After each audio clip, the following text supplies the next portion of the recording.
Our interviewee is Vivert Norman. Mr. Norman grew up in Freeport, Illinois. Norman was involved in sports from a very early age. As a teenager, he played basketball for the Civilian Conservation Corps and later the Harlem Globetrotters. Soon after playing with the Harlem Globetrotters, he moved to Waterloo and worked for John Deere. While working at John Deere, he made efforts to eliminate the discriminatory hiring practices by the factory. He was frustrated with the blatant racism and started his own business. After owning several businesses, he worked a few other jobs before getting a job as a security guard at Chamberlain Manufacturing Corporation. While he's working and caring for his family, he was involved with the community organizations such as the YMCA, Red Cross, Antioch Baptist Church, and the Masons. His participation in these organizations fostered his leadership abilities and enabled him to help people locally and abroad. Through his food program, Time of Fast, he helped feed the hungry in Africa. When and where were you born? I was born in Lawrence, Mississippi in 1916, March 8th. Reflect back and tell me a memory of growing up as a child in Mississippi. I never grew up in Mississippi. I left Mississippi when I was 5 months old to Freeport, Illinois. A family photograph of you, your father, and all your my mother, family. and all your family there in Freeport, Illinois. How old were you in that picture? I was 10 years old. 10 years old. What's that building that you guys are standing behind? That building is a little addition to the house we lived in. For my father liked to hunt and that sort of thing, and he used it for cleaning game and various other things, but it eventually turned into a lounge and a restaurant. You grew up there for the most part? I grew up in that house. My father got killed in 1927, okay. The year after that picture was taken. Okay, all right. And my remembrance is that a year or so later, the banks closed and left my mother with 50 cents and 7 kids. Okay. All right. And the farmer next to the park, which was Taylor Park, which is still there, they had a son named Fred Sharper, and okay. Fred and I were good friends, and okay. I would go over to help him do chores like milking cows and doing other chores, putting up hay and picking vegetables and stuff. And his dad would give me, take those eggs home, Vi, or hey, why don't you do this? Take those such and such. Go get you some apples and or pick some beans and take home with you and stuff like that. And I didn't realize the man was feeding our family until I got about 2 or 3 or 4 years after it happened. And my mother started making dinners for 10 and 15 cents a plate okay. out of the stuff that Fred Shopper would give us. Okay. And right. that's where the restaurant started, and I started to learn to cook from that because she got busy and she'd say, "Help me do so-and-so." I said, "So-and-so's coming." And if you could believe this, those dinners were 25 cents a plate. 25 cents a plate. Yeah. That's common a bargain. Food, but that's a bargain. Yeah, it was a 25. So I still eat that same food, green beans and potatoes and all that kind of stuff. And so your mother. So this is where you learned to cook from your mother. I learned to cook from my mother. From your mother. And okay. other relatives. Okay. And other relatives. Uh-huh. The restaurant is the key here. This is where you would start. Yeah, that's okay.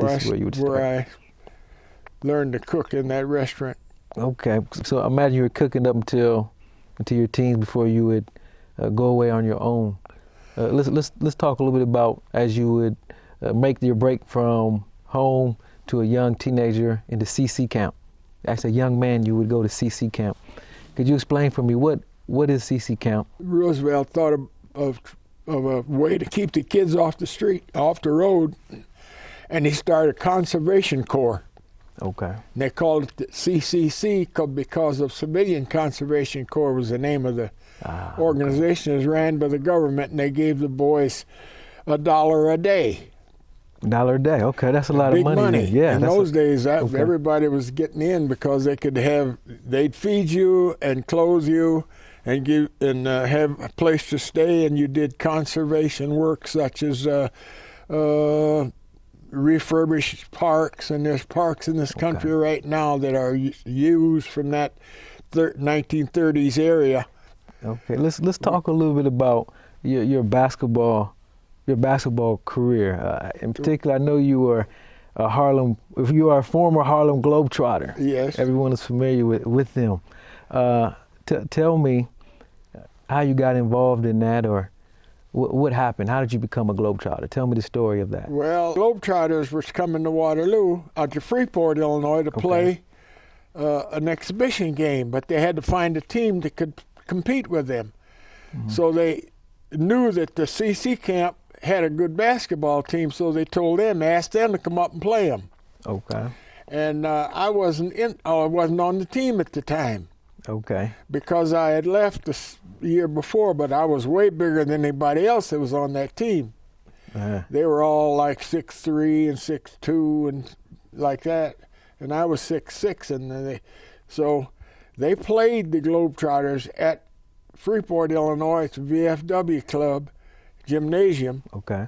And beat them. Okay. By 2 points. Okay. All right. Good. I was in the stands watching the game.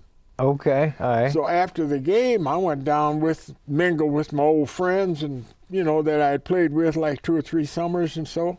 Okay. And the guys got to teasing the Globetrotters and said, "Well, if I had been with you, you really got beat." And they how guys will tease a bunch of other guys. And so he got out and he couldn't play with us because he wasn't in the camp. Captain Clark, his name was, wouldn't let him play with us because he wanted his own boys on the floor.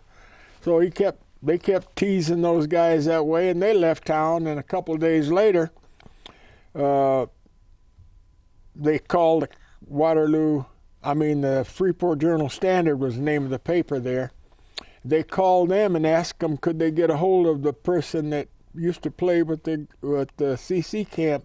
They didn't know my name, and all they told them was that the guy that played with them broke his thumb. Okay, this is the guy that's for the Globetrotters. Yeah, okay, his name was Bruiser. Okay, all right. Okay. So they're looking for another player. They're looking for another player to take his place. Okay. Even though I had pretty good coach when I was a kid, I had a fellow by the name of Adolph Rupp. Okay. And if you remember, he was a stellar coach at Kentucky in his later years, well known.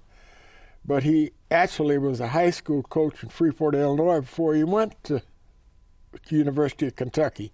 Okay, all right. and so I had early training in that respect. How long did you play? Only played for the Globetrotters. Only played from November until March. I know in Minneapolis you were interviewed. In fact, you were recognized by the owner of the Globetrotters on their local network there for being one of the oldest Globetrotters today. Yeah. On the court, how has the product changed? The product has changed because of the fact that in those days you could go above the basket and knock the ball away, and now if a ball is on that's decent, you can't touch it. You could go through the hoop and knock it away. Yeah. They didn't have the three-point shot. They didn't have the jump shooters in those days. There was no three-point circle. Yeah.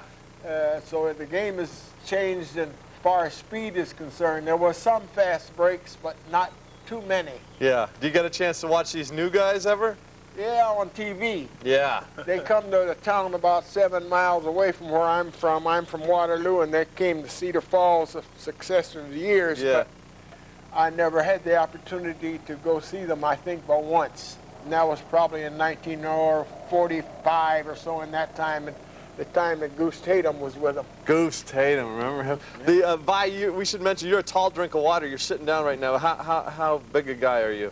I'm 6'7". In those days, I was quite Yeah. the big guy. They called me Bruiser Norman. I like it. They didn't use Vivert because it was kind of difficult to say. It Vivert.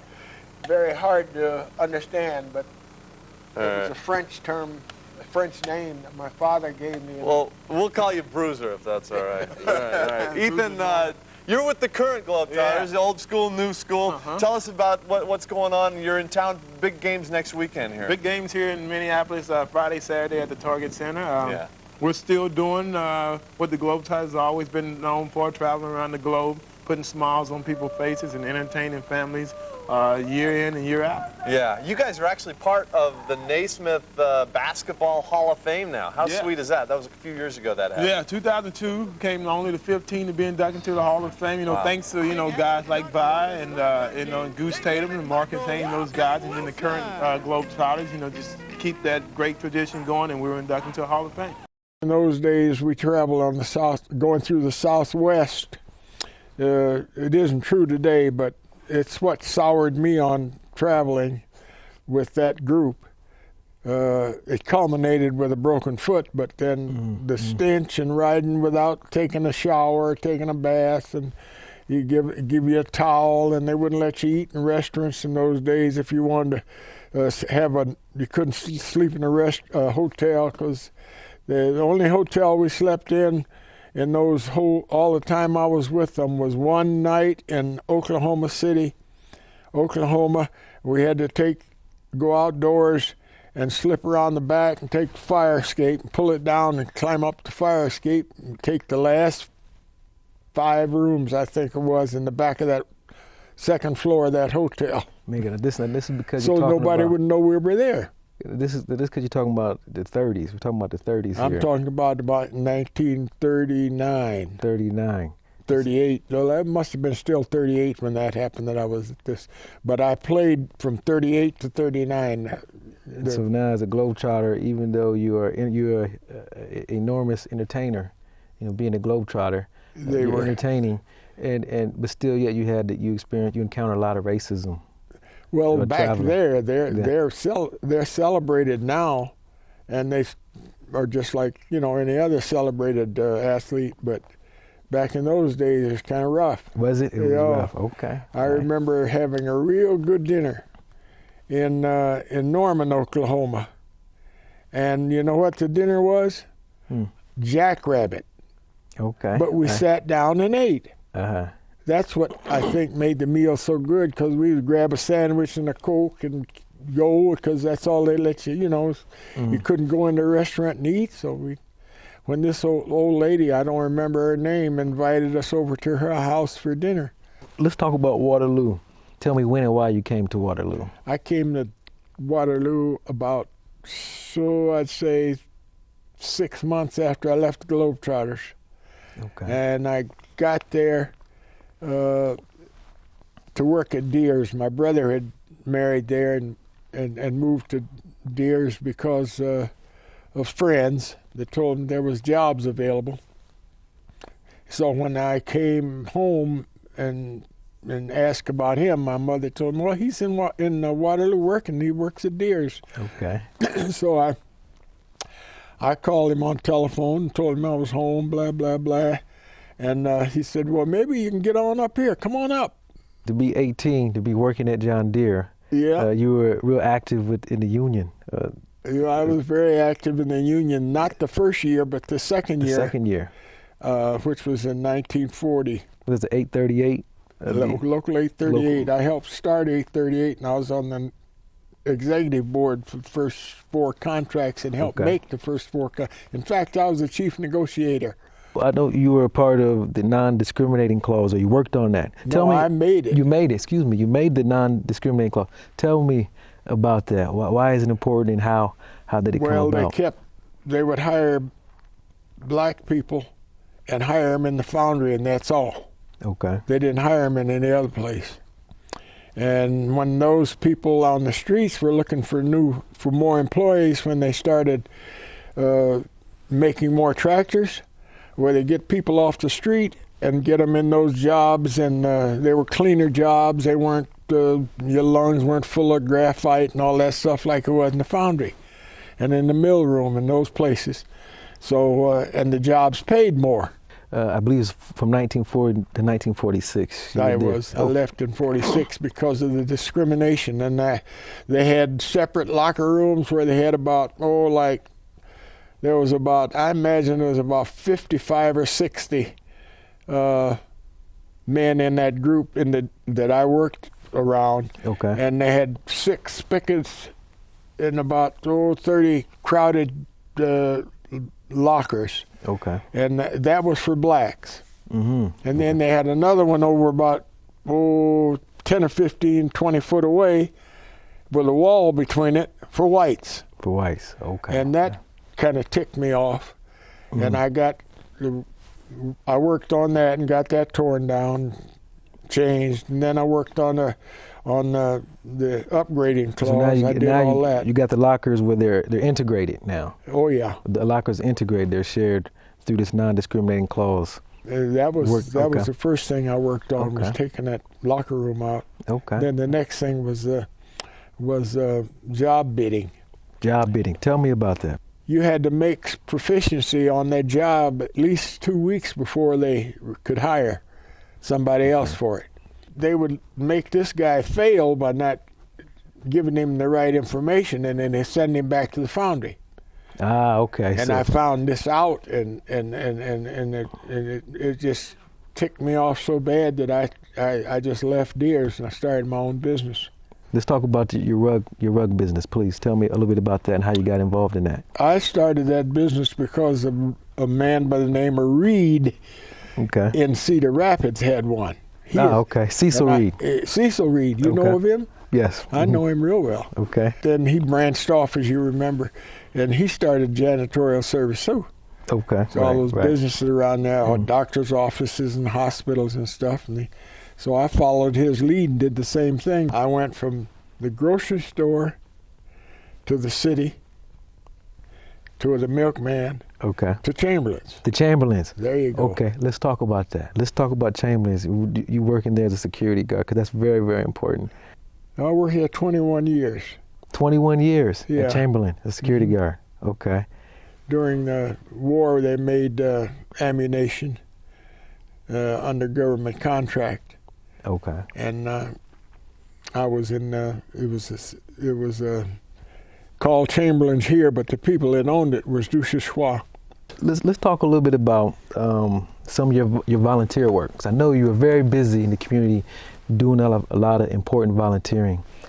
In fact, I want to talk about an article in the Waterloo Courier entitled "Waterloo Wise Man Does His Idea to Be Worldwide on This Day. 15,000 human beings will die of starvation.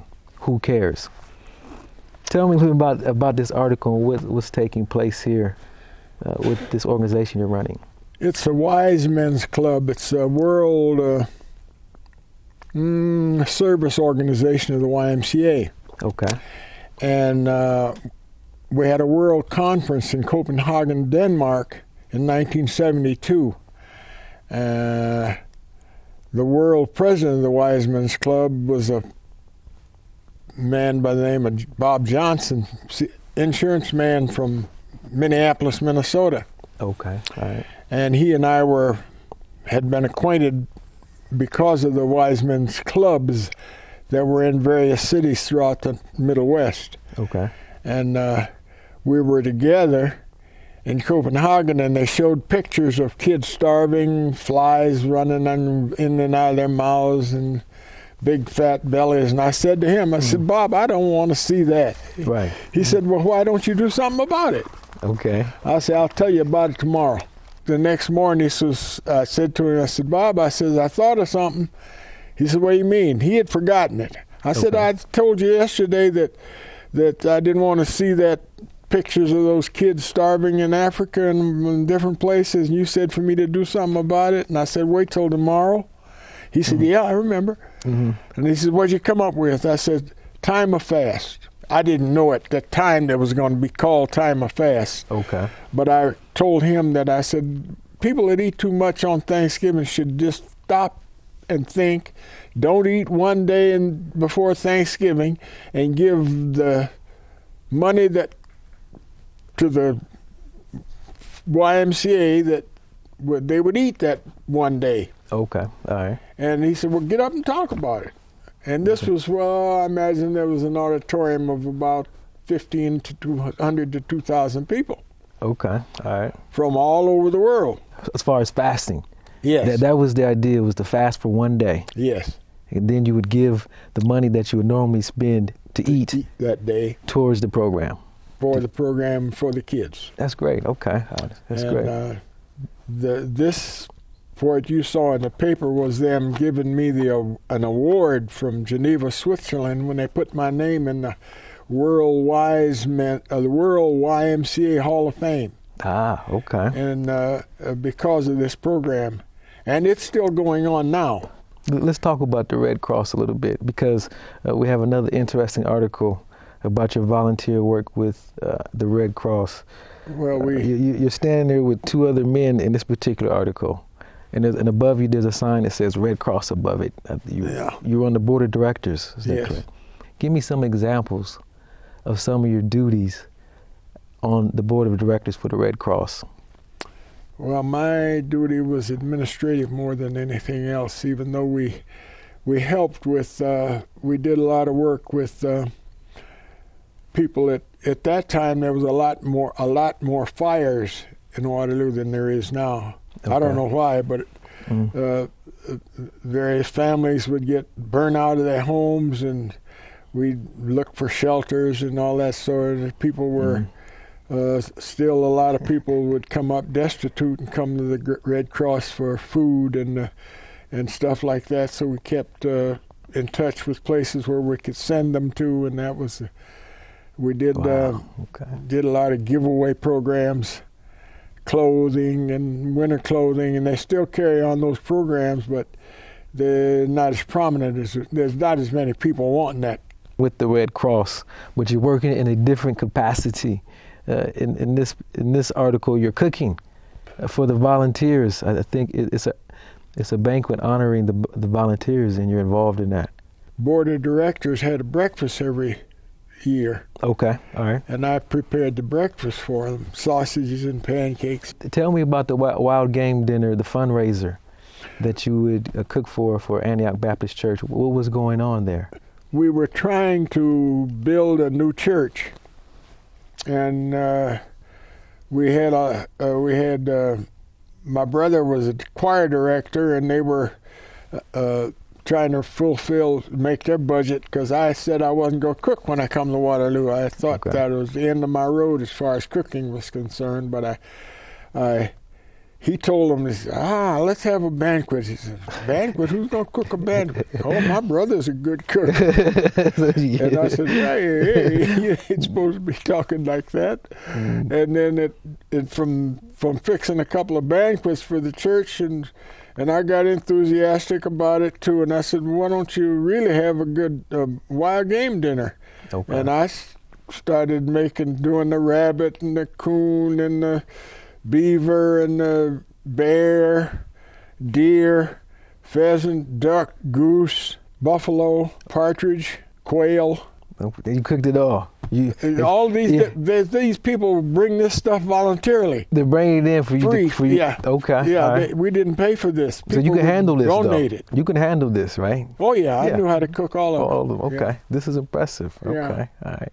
Now, as a cook, you've done a lot of things with the cooking and the volunteering with the Red Cross and with the YMCA.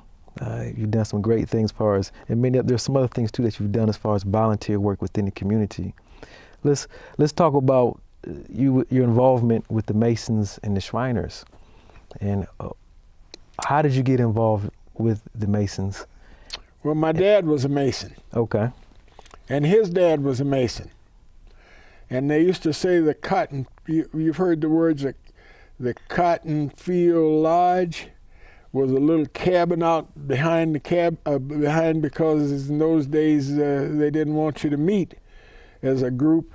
So in the South, you have to slip away someplace and have a meeting place, and they would go into the cotton fields and build a little shelter out there and have a meeting. But I started out being a mason here in Waterloo in 1945, and I got to be Deputy Grand Master of the state of Iowa. Okay. And because of my work ethic and trying to raise a family and buy home and stuff like that, I didn't try to get any further than that. Okay, right. But then about 1948, I joined the consistory, Okay. which is 32nd degree Masons, and in this organization there, and That's the for ring. That's a ring. 1976. That's a ring from your. This is from the 33rd degree Masons. Okay. All You right. can't wear but one ring at a time. Okay. So this is the highest one. I noticed you have a belt on. It looks like It's a Masonic belt too. you have a Masonic belt on as well. Okay. All right. But in 1976, I was elected to the Supreme Council, and that's the Okay. 33rd degree. And in the meantime, I had joined Shrindom because I had been a little more successful in being able to pay dues to various organizations. Okay. And I thought it would be fun and entertaining, and there was a step up in the lodge. Absolutely. And I got to be well known all over the United States, plus Europe and the world, Yeah, because I became the chairman of the. Had the first international golf tournament. I started that program in Shrine. Okay. I was the first master of ceremonies for the Shrine Talent and Scholarship Program. Okay. I did all the mileage and per diem for the patrol teams, Okay. All right. and I did all of the computations for all of them. You obviously contribute to the community in a very positive way as a business owner, and I know you've influenced a lot of people just with your presence alone. It's been a pleasure talking to you, and thank you very much for sharing your story we just with me. touched the surface. I appreciate it. Thank you.